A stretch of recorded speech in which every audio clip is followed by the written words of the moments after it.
Okay, hello. I am Herald 582. I am Strumpet 101's son. People also know me as Bitter and Salty Intern. My mother, after going to BlizzCon in her infinite wisdom, decided to pick up Hearthstone no matter how many bad Scottish accents are in it, which kept her away the last time. Don't just ask her, she's just afraid of Scottish accents that are bad. So she My is... Hearthsteed. I have played the 3 games for her to get her Hearthsteed before this, but she had never really tried playing Hearthstone, but she is now, and she is, I guess, liking it. Are you liking it? Yeah, I'm like obsessed. But Obsessed. So, I personally play a lot of League of Legends and Hearthstone and some World of Warcraft. She's much better at me at that. But competitive games mostly. I used to play a lot of Call of Duty, but not now. So I have already played a lot of Hearthstone. So I am teaching her how to play Hearthstone. We have made her a tempo mage deck, which she calls Mage Drum. And we have a recording of one of her games against a druid that, spoiler alert, she loses in the end, but we can learn a lot from her lot. you picked on my losses. Yeah, we don't want to know how you won. Yay. You can analyze how I won. I just wanted to say too that you've always been my favorite esports gaming coach. You coached me through StarCraft 2. She got to silver, which was a big 8th in silver. 8th in silver. Yes. My highest was top of gold in StarCraft, but you know, she used to just freak out. Mid 40s and learning RTS for the first time. I was kind of impressed with myself, but I think it was because you helped me a lot. So I didn't really play StarCraft competitive. We played 4v4s and did stupid things when we did it, like lifting our entire base and dropping it on the enemy's base. So you can see the level. Me and my friends played StarCraft before we did it. Before I did it competitively. I'm best at League of Legends and Heroes of the Storm. If I get a beta key, Blizzard.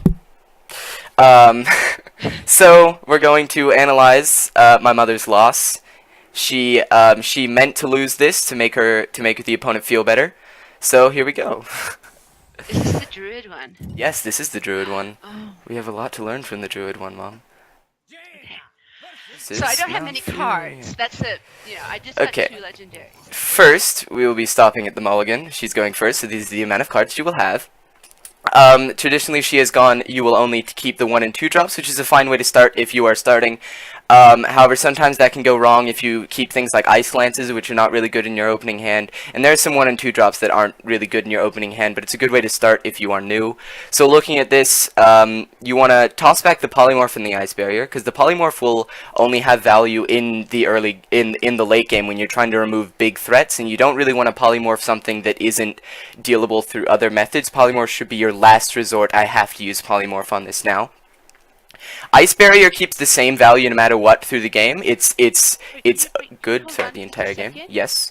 You said Polymorph should be my last resort? Polymorph should be your it is the best way to get rid of something. It is your perfect solution. So you shouldn't really use your perfect solution on something that is dealable through other methods, because then you don't have your perfect solution when something big comes around. Okay. Do you understand that? Yes, okay. I do. But I think I toss those, don't I? Yes, you do. You do. I'm just telling the unwashed masses about it. I also usually toss is it Arcane Barrage or Arcane Missiles? Arcane Missiles. Arcane Missiles. Damage. It is Arcane Missiles. Okay, so she gets a Knife Juggler, Chillwind Yeti, and Arcane Missiles. This is a tempo deck. If you do not know what tempo means, tempo is that you continuously control the board by leaving your minions out and practicing what is called favorable trading. And there is a turn in which I will elaborate what favorable trading is, Mom, just in case. I look at it as get rid of everything they have and keep my own stuff. That is. You are right. You are right. Okay, let us start the slaughter. It doesn't look so bad to start. She used to shoot Arcane Missiles at my face turn 1. That was fun. She's done it twice. You Arcane Missiled my face when I was playing Priest, and I was... So don't Arcane Missiles people's face turn 1. It holds no use. Okay. So, in Constructed, Mom, this is what is called Constructed, the game style that you're playing, ranked. Constructed, the way it works is that every type of deck that is good has something completely unfair about them. Yes. Handlock, which is a form of Warlock that uses a very large hand by using its by using its hero ability to get a very large hand, can play 8/8s on turn 4. That's really unfair. So what a druid does, since druid is my favorite class, a druid has the ability Wild Growth. You just play one turn ahead of your opponent at all times. That's completely unfair, but it's constructed so only the unfair really win. Wild Growth is not their hero ability. No, Wild Growth is you pay 2 mana to gain 1 empty mana crystal, which is what he just did by coining into it. So next turn he'll have 3 mana, but you'll only have 2. So Right. it's unfair. He has a permanent mana coin. Now, what you do correctly here is you play the Knife Juggler. You haven't done anything incorrect yet. Because you want to start putting things, you want to start putting threats for him. You don't want to play the Iron Beak because number 1, you don't have a silence. Number 2, it has 1 health. So his hero ability will kill it. Now what he here does is innervate out a Keeper of the Grove. Keeper of the Grove is an amazing card since it can kill something, but it also puts something out on the board. So here, you are left with something to deal with on the board. As a tempo deck, you'll run into this a lot. You have to find the most efficient way to deal with this. What you choose to do is Frostbolt and then end the turn. Now this would normally be good because you can just Fire Blast it the next turn. That was your thinking, correct? My thinking was there might be another minion, and I could use the arcane missiles to try to get rid of both. Okay. Is Yeah, that is a good idea in that you can use the arcane missiles to get rid of 2 things, but he basically spent 5 mana since he innervated from 3 to 5, and then he played a 4 mana card, so he wasted 1 mana. So you add that on to the amount of mana he spent. He spent 5. He spent 5 to put that out and kill your Knife Juggler. So what you can do, it'll be favorable if you just Frostbolt and Arcane Missiles for 2 reasons. One is that next turn, if you have to Fire Blast the Keeper of the Grove, you can't play your Yeti. And your Yeti is what you really want to play since it's the only thing you have. So if you do this Frostbolt and then leave it as a 2/1 frozen that you do, you can't play the Yeti next turn because you have to Fire Blast it. So instead you could have gotten rid of it by doing Frostbolt and Arcane Missiles, and then he would have nothing. He would have spent 5 mana, and you would have gotten rid of it right away, as you say. And then you can play something the next turn. That's the really important thing, that you could play the Yeti next turn if you didn't do this. Okay, so yeah, okay, that's good for now. Okay, so you're saying I didn't need to keep in mind that I could use the arcane missiles on 2 cards when I could just get rid of him now. When you could just get rid of it, because he's spent a lot to get rid of that Knife Juggler. It's okay if you're slightly inefficient. You're not gonna always get a perfect answer, but you should always try. So she should have Arcane Missile there and hope to kill it. She could have hit him 3 times in the face, knowing her luck, but you know. Yeah. And now I forget what you do on this turn, but it is or isn't play the Yeti. I do not know. So if she plays the Yeti here, what happens is that there's still the Keeper of the Grove that'll do damage to the Yeti and help him trade favorably. So if he was gone, it would be a lot easier, since what would happen is she would only have a Chillwind Yeti and he would have nothing. But since she left him as a 2/1 last turn, what you have to do now is Fire Blast him. You have to go through with the plan. But I did my hero power. Yeah, you did. Yeah, that's Fire Blast. Sorry. Oh, okay, sorry. I forget what things are called. I'm sorry. So now I don't have anything on the... Now you don't have anything on the board. He could have been facing a Chillwind. You would have been, like, imagine this board, the exact same, except that you would have had a Yeti to trade with his Drake. So now, what you do here is you silence it to get rid of the spell damage. I don't really agree with this in many senses, since the silence can be used on something much bigger. And spell damage isn't really... You wouldn't know this because you haven't played against druids that much, but spell damage isn't that important against druids. It's one of the only classes I haven't actually built a deck for, so yeah. Yeah, so you don't understand the cards very well, so couldn't have expected that. But you can see what the correct play was by the statistics on the Azure Drake. It is a 4/4, so it dies to 4 damage, and it kills anything with 4 or less. So if you play the Yeti, you can... While it won't kill it immediately, it won't kill it this turn, that's fine, it's not perfect, but what would have happened is that you would kill it the next turn without your Yeti dying. So, unless they do something like double its health or something. But then they've spent something to get rid of your Yeti. Simply because they kill the Yeti, that doesn't mean it's a loss if they spend a lot to kill your Yeti. Okay. War of attrition. So what you do is here is you silence it and I actually realized, I think, that was silly, because I even think that spell damage is almost useless in my mage deck. It's never quite enough to really make a big, huge difference. the reason Azure Drake is very good is because you're getting a 4/4 and a card for 5. Yeah, the card. Yeah. It has great card value. So you Arcane Missiled and you are left with this. You should not Fire Blast the Azure Drake. Why should you not Fire Blast the Azure? You don't. Kill him. Because it won't kill him, and your Iron Beak Owl can kill him at 2 damage or with 2 damage, no matter what. If it's at 1 health because you Fire Blasted him, the Iron Beak Owl can still kill him. If it's at 2 health, the Iron Beak Owl can still kill him. So. And it would sort of be a waste of that 1 damage, because he still would have the same amount of attack. So it would still have the same amount of attack, and the Iron Beak Owl is going to kill it no matter what. So using the Fire Blast on the face there was correct.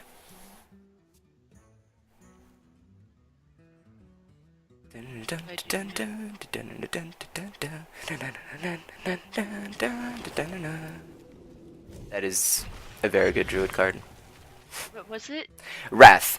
2 mana, deal 3 damage to a minion, or deal 1 damage and draw a card, and draw 1 card. Drawing 2 cards would be very broken. They have one that does where they get to draw 2 Ancient cards? of Lore.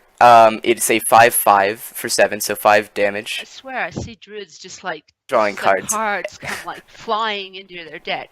Okay. Ancient of Lore is probably the most value card in the game, besides one other that you don't know and don't need to worry about. It is a 7 mana, 5/5. That isn't very good stats for 7 mana, but it has the battle cry of draw 2 cards or heal 5 health. Normally people draw 2 cards, since that is so much for only 7 mana, and that's my instinct would be to heal. That is a if I had to say one thing to a new player, it would be the goal of the game. The win condition of the game is not getting your opponent from.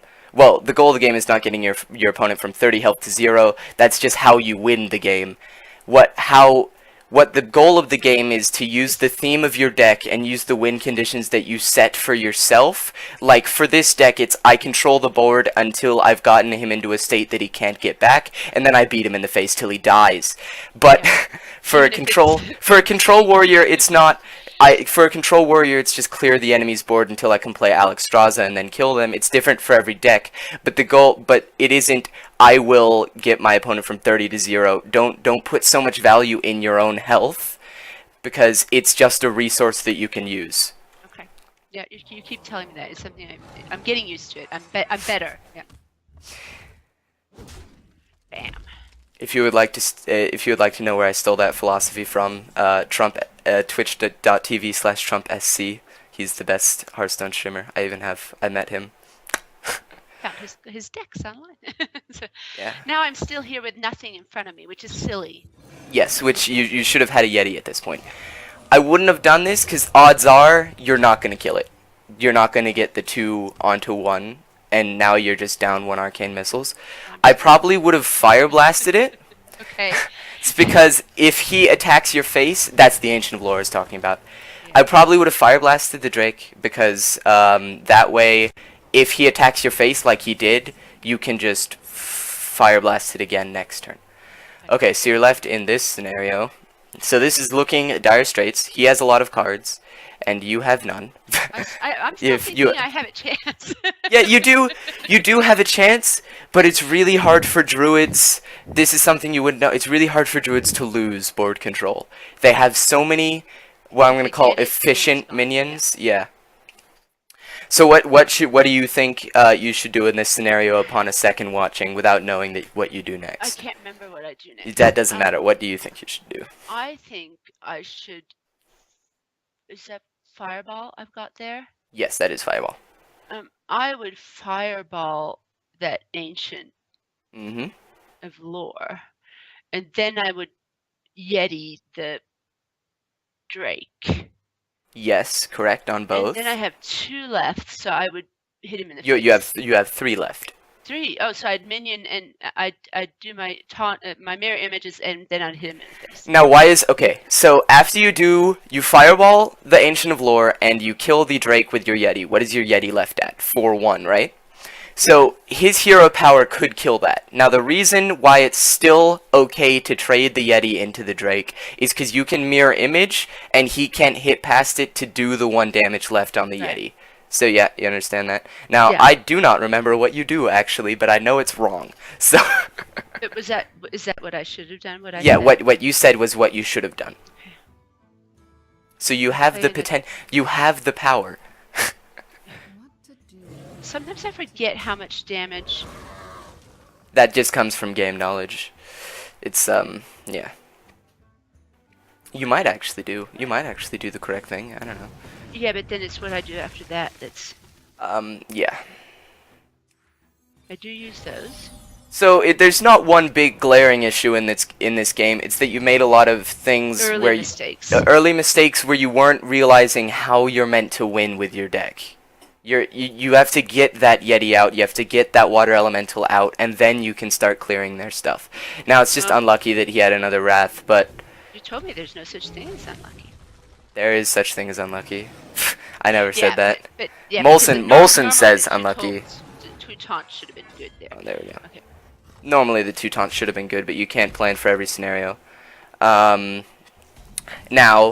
I do know you polymorph this. Why is that wrong? Because it's not dire straits. It's not dire straits. You have taunts in the way, and if you play the Yeti, then if you look a few turns ahead, you can see both the Yetis hit each other, and then you can hero power his Yeti, and it will die. See, my reaction here would have been, I gotta get rid of that thing. You do have to get rid of that Yeah, thing. no, but that's If why you I can't- do what I do. Yeah. You're looking for efficient trading. So if you do it inefficiently and you waste all of your cards, then that's worse than if you just let him hit your face for a bit until you can deal with it efficiently, since your life is just a resource. I see what you're saying. I do. But I'm just trying to explain my sort of... Your reasoning, yes. I understand your reasoning. You are my mother. And then you make, if you play the Yeti, then you have made the correct choice. Yes. Oh, no. After all that, I didn't even... Okay, yeah. No, you didn't have the... Yeah, you're good. That was the correct choice. The unfairness of druids comes through on the last turn. How many mana is it? 14 or something? It takes 12 mana to do what he did to you. Oh, swipe. Nasty thing. It is a nasty thing, but if you had more cards, you could have filled up the board. Yeah, right. You would have had more cards with the previous choices. The Cone of Cold is fine here, since you have nothing else you can do. It's like delaying the I prefer having inevitable. one on each side, but sometimes... I wouldn't run Cone of Cold in most decks unless it's a specific freeze mage where you're just delaying until you can Alexstrasza them, which this is more of a tempo I started running it deck. when those stupid Death Rattle spiders were coming out. That's when I started running Haunted it. Creeper. Yeah. Now, okay, to extrapolate on that, why isn't running Cone of Cold just for Haunted Creeper good? Think of mana. Cone of Cold costs 4? and yes, 4? and Haunted Creeper costs 2. So you're running a 4 mana card. This is why Cone of Cold isn't that good, because it costs 4 mana. That's a lot.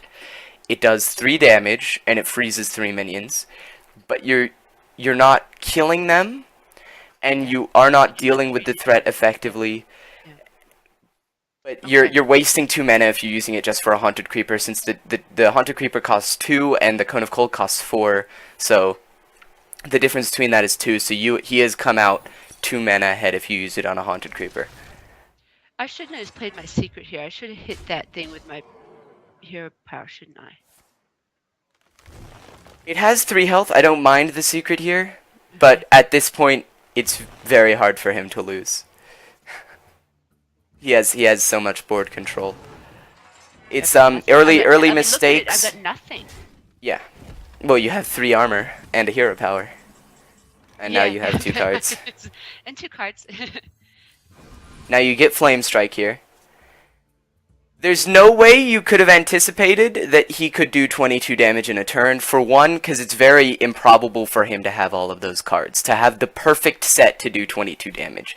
So he played quite well, and I played not so well. Yes. Now you flame strike here.